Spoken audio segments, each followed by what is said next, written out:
I had it all. I had, the yachts, the private jets, the mansions all over the world, $5,000 bottles of wine. Yet the truth is I was never happy. Number one was money. Number two was power. Number three was sex. Number four was drugs.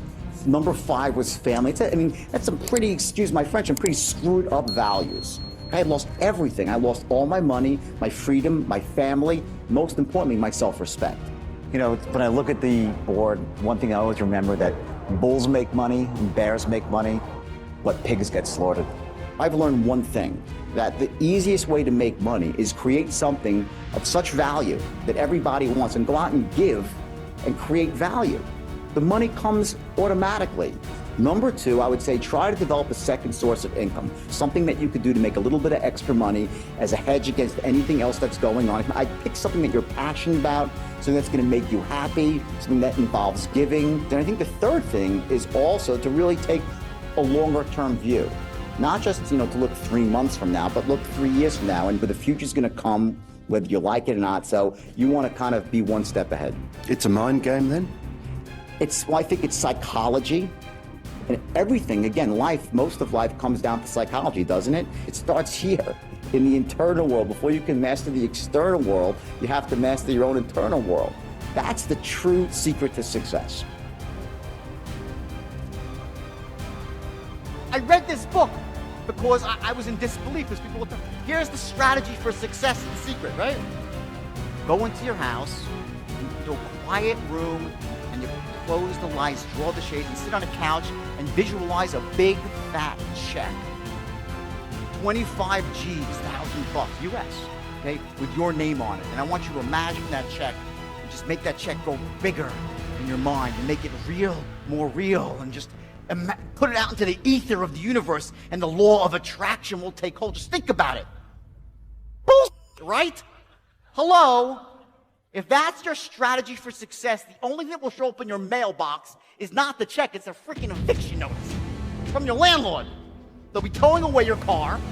Your wife or your husband will be over the next door neighbor, and you'll be still saying, where's the check? Where's the check? Okay? The secret is a load of crap, okay? Do I believe in manifestation? Yeah! Damn straight I do. But you gotta take action.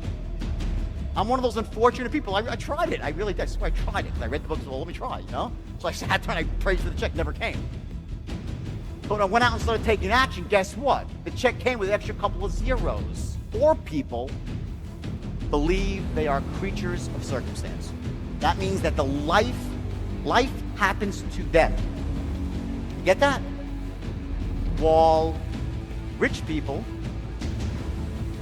are creators of circumstance. I will tell you this, there is no more destructive belief in the world than to think that life happens to you. Because there's 3 things that you do when you don't think that you can create your own destiny. I'll tell you exactly what they are. Ready? Number 1, the first thing you do is you play what I call the blame game. You start blaming everybody for why you don't have what you want. You'll blame the government, you'll blame your family, you'll blame your spouse, you'll blame your boss, you'll blame the economy, you'll blame the people on Wall Street, which probably deserve some blame, but you'll blame anybody and everybody when you think the world happens to you. You're powerless. The second thing you do is you justify. It is because the economy stinks. It's because people are unfair to me. It's because money doesn't really matter anyway. Bullshit. You all know that. I live on love alone. Really? Go bring that to the bank, pay the rent. Hello, okay? Third, this is the worst one of all, so write it down in big letters. They complain. I hate these people. You know why? I'll tell you why. Because I do believe in some laws of the universe. I do. And one of them is that what you focus on expands, gets bigger, and what you focus on, you attract because you move towards it. You're focusing on something you attract. So here's what happens. When you're complaining, what are you focusing on? All the in your life. So guess what happens to you? You become a giant. I don't want to be around because they attracted to you. You got to get away from them because when you hear someone complaining, it might hit you too. It's the worst of all. That's what complaining does. So if you're a person that believes that, you know, you're a creature of circumstance, life happens to you, good luck. What happens with people is we tend to go out into the world and look for those sort of excuses about why things aren't the way we want them. And when you do that, you lose all your power in life. When you start focusing on the external, on the excuses, you lose your power. Here's the way people really think. I will tell you, I can go out on stage and bomb. You go out there and you just bomb, right? People will respect you for going out there and trying your hardest.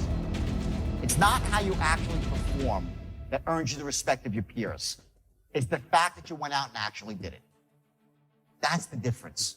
So if you're out there right now and you're a new salesperson or you're struggling as a salesperson, there's no embarrassment in the struggle.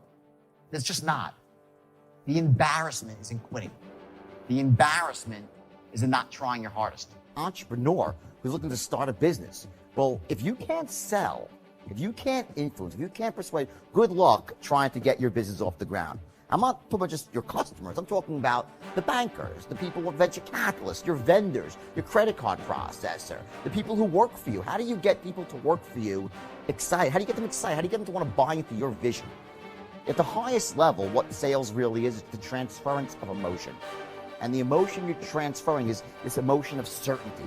That someone feels certain, yeah, it's a good thing, it's going to help me, it's going to fill my need. When you're an entrepreneur and you're trying to start a business and you're recruiting people, well, you're selling people on your vision for the future, your vision for this company. If you can't do that, good luck trying to get great people to work for you.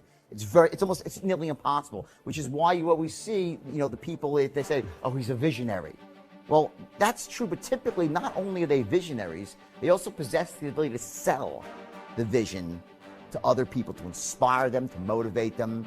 So selling is not just like, you know, people think of selling, oh, well, I'm not a salesman, I don't need to.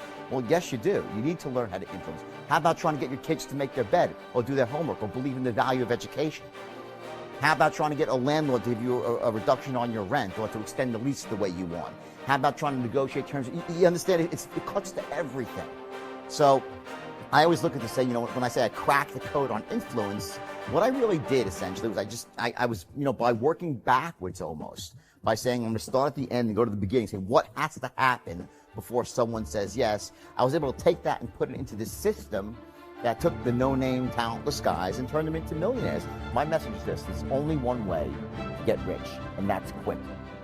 That's not a get-rich-quick scheme, though. Because the world's too expensive to get rich slowly. But what I mean by getting rich quick is that there are certain things you have to know on the inner game of wealth, how you manage your emotional state, your beliefs, your standards, your focus. Then in the outer game, entrepreneurship, sales, marketing, how to develop multiple streams of income. Once you takes time, that's where the hard work, because a lot of hard work goes into getting this lined up and that lined up. But once you have it all lined up and you've done the work, then you can make money very, very quickly.